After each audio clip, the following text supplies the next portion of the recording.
What day of the week did Jesus actually die? What day of the week was he actually crucified? If our Messiah died on Friday and rose on Sunday, how is that 3 days? This is a mystery that will be cleared up and solved by our ultimate source of truth, the Bible. Let's discuss.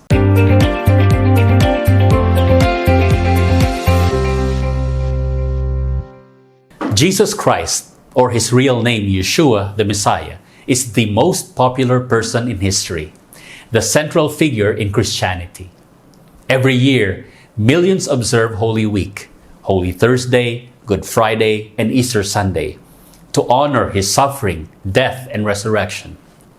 Unfortunately, there is much confusion, ignorance, and outright deception on the actual day of the week he died and the exact moment he rose from the dead. Most professing Christians believe he died on Good Friday and was resurrected on Easter Sunday. But other pastors, Bible scholars, and Christians say he was actually crucified on a Thursday or a Wednesday. Still, there are those who say, "Who cares? It doesn't matter one way or the other." But what does the Bible say? Is it possible to know the exact day of the week Christ died and when he rose from the grave? And perhaps the most important question is, does it matter? Here are 5 biblical reasons why the popular Good Friday, Easter Sunday tradition is false. Number 1, you cannot fit 3 days and 3 nights between a late Friday afternoon burial and an early Sunday morning resurrection.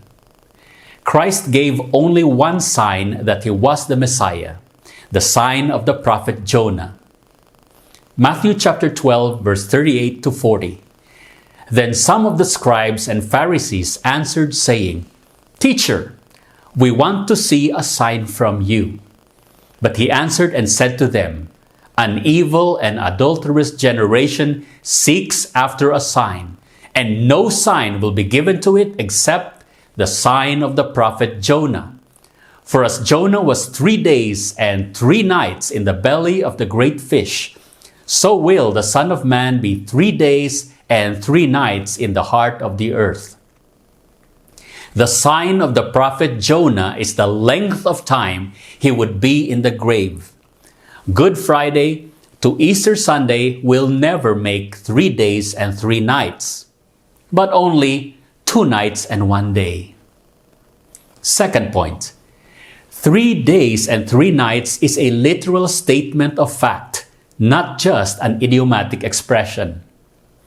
Here is what biblical scholar E.W. Bullinger wrote regarding this expression in Matthew 12, verse 40.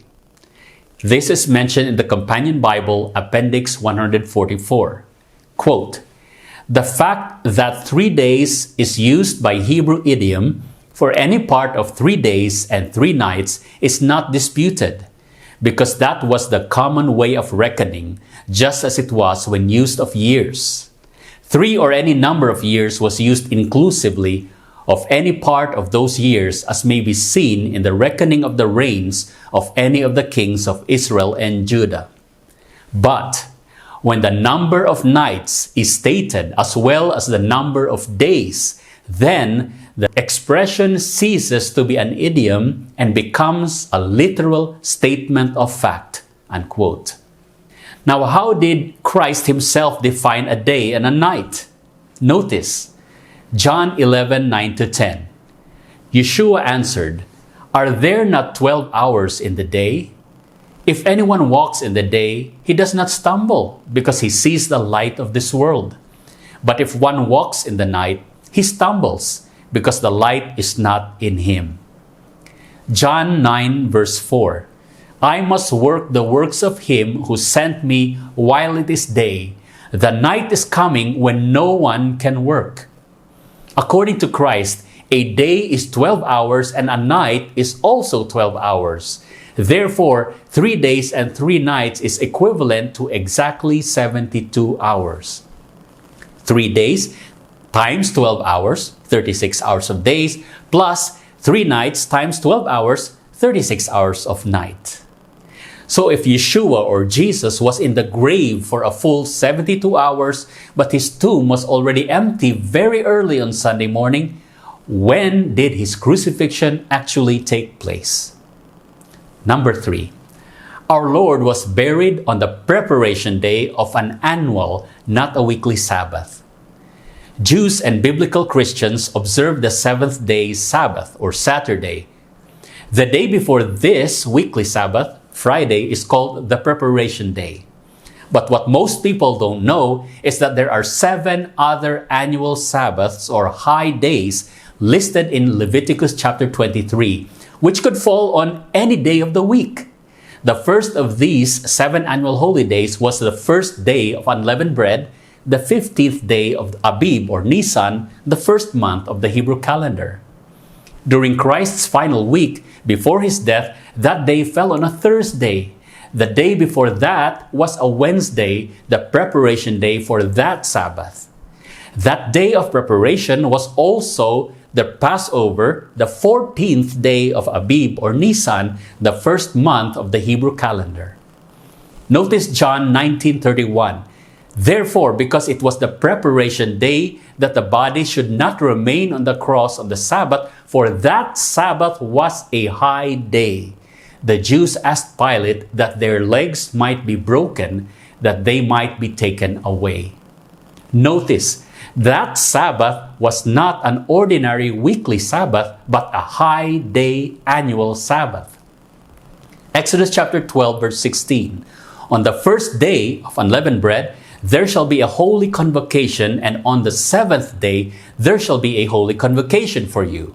No manner of work shall be done on them, but that which everyone must eat, that only may be prepared by you. Leviticus 23, verse 6-7. And on the 15th day of the same month is the feast of unleavened bread to the Lord Yahweh. 7 days you must eat unleavened bread. On the first day you shall have a holy convocation. You shall do no customary work on it. Many people, not knowing the 7 annual holy days of Israel, automatically assume that this preparation day in which Christ was crucified and killed was a Friday. It was not. Number 4.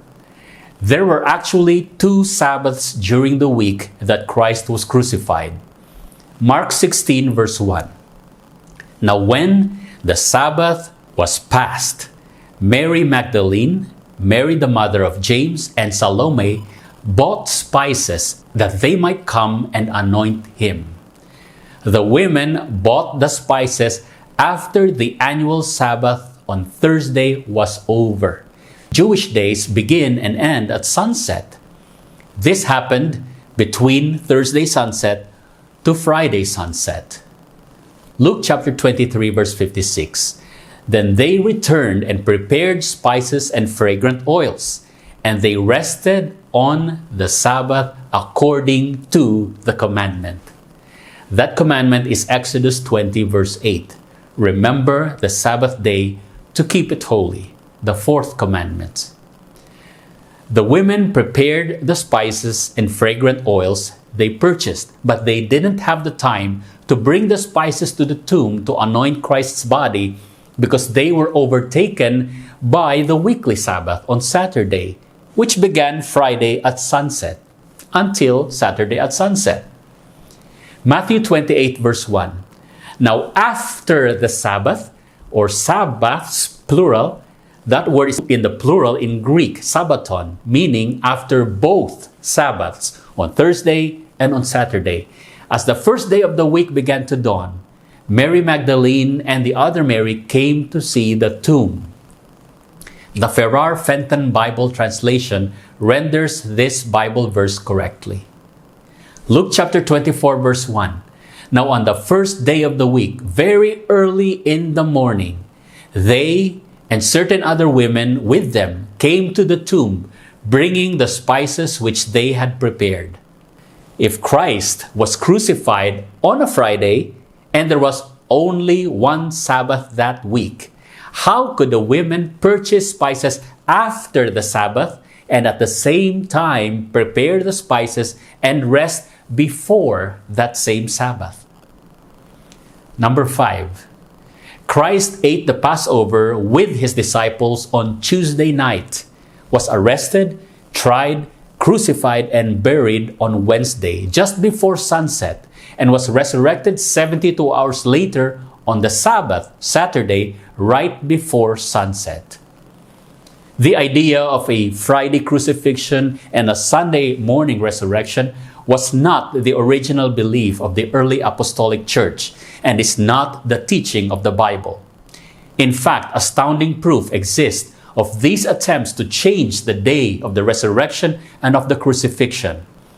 James A. Walther, in an article entitled The Chronology of the Passion Week in the June 1958 Journal of Biblical Literature, mentions that numerous Catholic writers for centuries maintained that Jesus ate the Passover Tuesday night, that early Wednesday morning he was taken by the Jewish mob. He declares, quote, references in the Didascalia, in Epiphanius, in Victorinus of Pettau support the Tuesday night Passover dating and the subsequent arrest of Jesus in the morning hours of Wednesday. What does the Bible say about the day of the week the Messiah will be cut off? Daniel 9 verse 27. Then he shall confirm a covenant with many for 1 week, but in the middle of the week he shall bring an end to sacrifice and offering, and on the wing of abominations shall be one who makes desolate, even until the consummation, which is determined, is poured out on the desolate. What is the middle of the week? Wednesday. This is a prophecy that tells us on what day of the week the Messiah will die and bring an end to sacrifice and offering when he offered up himself once for all. Christ died on Passover on a Wednesday. In conclusion, our Savior did not die on Good Friday. He died around the 9th hour or 3 p.m. and was buried shortly before sunset on Passover Day, which was a Wednesday. The most credible Bible scholars believe Christ's crucifixion happened either on April 5, AD 30, or on April 25, AD 31. Both years had Wednesday Passovers. This also means that the resurrection was not on Easter Sunday. When the women went to the tomb carrying the spices very early on Sunday morning, while it was still dark, they did not find the body. The tomb was already empty. The Father resurrected his Son 72 hours after his burial before sunset on Saturday, exactly as Christ predicted in Matthew 12:40. Let us rejoice that we have a Savior whose authenticity as the Messiah had been vindicated. We hope this episode has been enlightening to you. If you found it helpful, please share this video with your family and friends. Until next time, this is Daniel McCraig of BiblicalTruths.tv, reminding you to always be growing, to always be giving, and to always be grateful.